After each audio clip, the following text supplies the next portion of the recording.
পয়লা বৈশাখের শুভেচ্ছা জানিয়ে পোস্ট করলেন মুখ্যমন্ত্রী। আক্রমণ শানিয়েছেন বিরোধী দলনেতা। আমি বাংলায় গান গাই, বাংলা দিবসে সকল নাগরিককে জানাই অভিনন্দন। পোস্ট মুখ্যমন্ত্রীর। রোম যখন পুড়ছিল, সম্রাট নিরো তখন বাঁশি বাজাচ্ছিলেন। রাজ্যে যখন হিংসার আগুন জ্বলছে, আপনিও গান গাইবেন, সেটাই স্বাভাবিক। তবে গানের সুরটা বেসুরো হয়ে গেল। পাল্টা post Suvendu Adhikari. Khukumoni herbal liquid সিঁদুর তুলসী ও চন্দনের গুণে সমৃদ্ধ। এটি ত্বকের পক্ষে যেমন সহায়ক, ব্যবহার করাও তেমনই সহজ।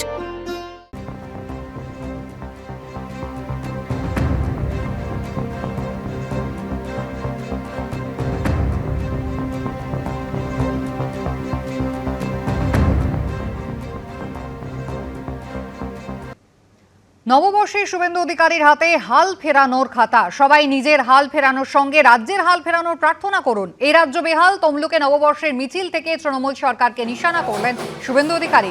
বর্গভীমা মন্দিরে হাল ফেরানোর খাতায় সিঁদুর লাগালেন তিনি।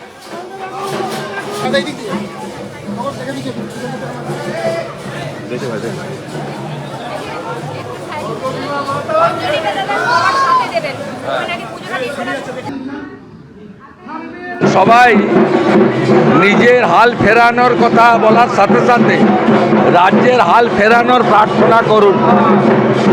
এই রাজ্য বেহাল। হাল খাতার সাথে সাথে রাজ্যের হাল ফেরানোর জন্য আপনারা প্রার্থনা করুন।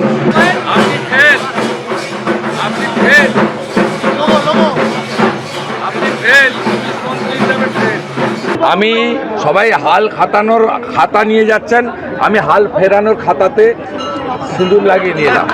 শান্তিপূর্ণভাবে গণতান্ত্রিক আন্দোলন করার অধিকার সকলের আছে, উইথ পারমিশন। বাট প্লিজ দয়া করে সে যেই হোক, ABCDEFG যেই বা হোক, আইন কখনো হাতে তুলে নেবেন না।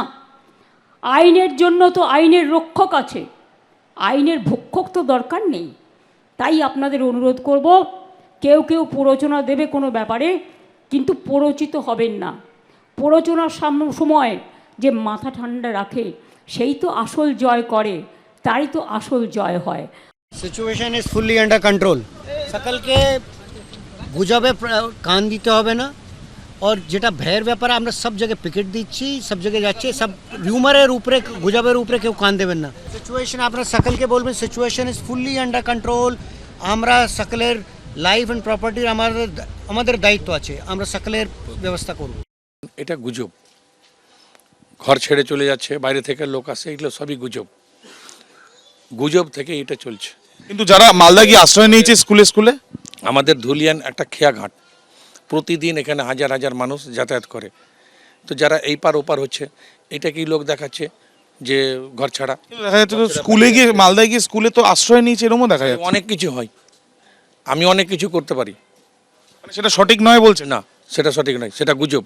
সেটা একটা চক্রান্ত চলছে যাতে এখানে অশান্তিটা লেগে থাকে। বাড়িতে ফিরছি, এখন স্বাভাবিক অবস্থায় চলে এসছে, দোকানপাট খুলতে লেগেছে, আমাদেরও দোকান খুলছে আর কি।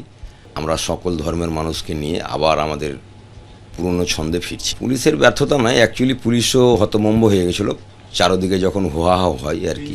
পর্যাপ্ত পরিমাণে পুলিশ হয়তো থানাতে ছিল না। রাজ্য পুলিশ খুব সক্রিয়, ডিজি সাহেব কালকে কথা দিয়েছেন এবং পুলিশ আছে বলে আমরা নিরাপত্তায় আছি এবং গোটা শহরটাই আমাদের এখন নিয়ন্ত্রণে আছে। সিচুয়েশন শামশেরগঞ্জে এবং অন্যত্র সম্পূর্ণ স্বাভাবিক রয়েছে, পরিস্থিতি নিয়ন্ত্রণে আছে। গত 36 ঘন্টায় নতুন করে কোথাও থেকে কোনো অশান্তির খবর নেই। এখনও পর্যন্ত 200 বেশি গ্রেফতার করা হয়েছে এবং ঘর ছাড়া যারা ছিলেন তাদের মধ্যে 19 জন আপনারা জানেন গতকাল ফিরে এসেছেন এবং তারা নিরাপদ, সুস্থ এবং অক্ষত অবস্থায় আছেন। এবং আমাদের কাছে খবর আরও শতাধিক ব্যক্তি খুব শীঘ্রই ফিরে আসবেন, আজ বা কাল। সেখানে সিআরপিএফ এবং যারা যেখানে রয়েছেন সেখানে সিআরপিএফ এবং রাজ্য পুলিশের ক্যাম্প আছে, সিনিয়র অফিসাররা আছেন। সমস্ত জায়গায় পর্যাপ্ত পরিমাণে পুলিশ মোতায়েন রয়েছে, বিএসএফ এবং সিআরপিএফও রয়েছে। যৌথভাবে টহল হচ্ছে। মানুষকে বলছি, দোকান খুলুন, কোনো অসুবিধা নেই, স্বাভাবিক ছন্দে ফিরে আসুন এবং আমরা আশাবাদী খুব দ্রুতই স্বাভাবিক ছন্দে ফিরে আসবে। এইখানে জঙ্গিপুর পুলিশের তরফে শামশেরগঞ্জ থানায় একটা কন্ট্রোল রুম করা হয়েছে। যে কোনো অবস্থায় যে কোনো সমস্যায় এইটাই মাইকিং করা হচ্ছে, গুজবে কান দেবেন না, পুলিশ পাশে রয়েছে, আপনাদের নিরাপত্তার দায়িত্ব আমাদের সকলের। যেখানে থেকে ফোন আসছে, যেখান থেকে খবর আসছে, প্রত্যেকটি জায়গায় পুলিশ যাচ্ছে, গিয়ে আশ্বস্ত করছে, দরকার হলে রাত্রেবেলা নজরদারি এবং পিকেটের ব্যবস্থা করছে।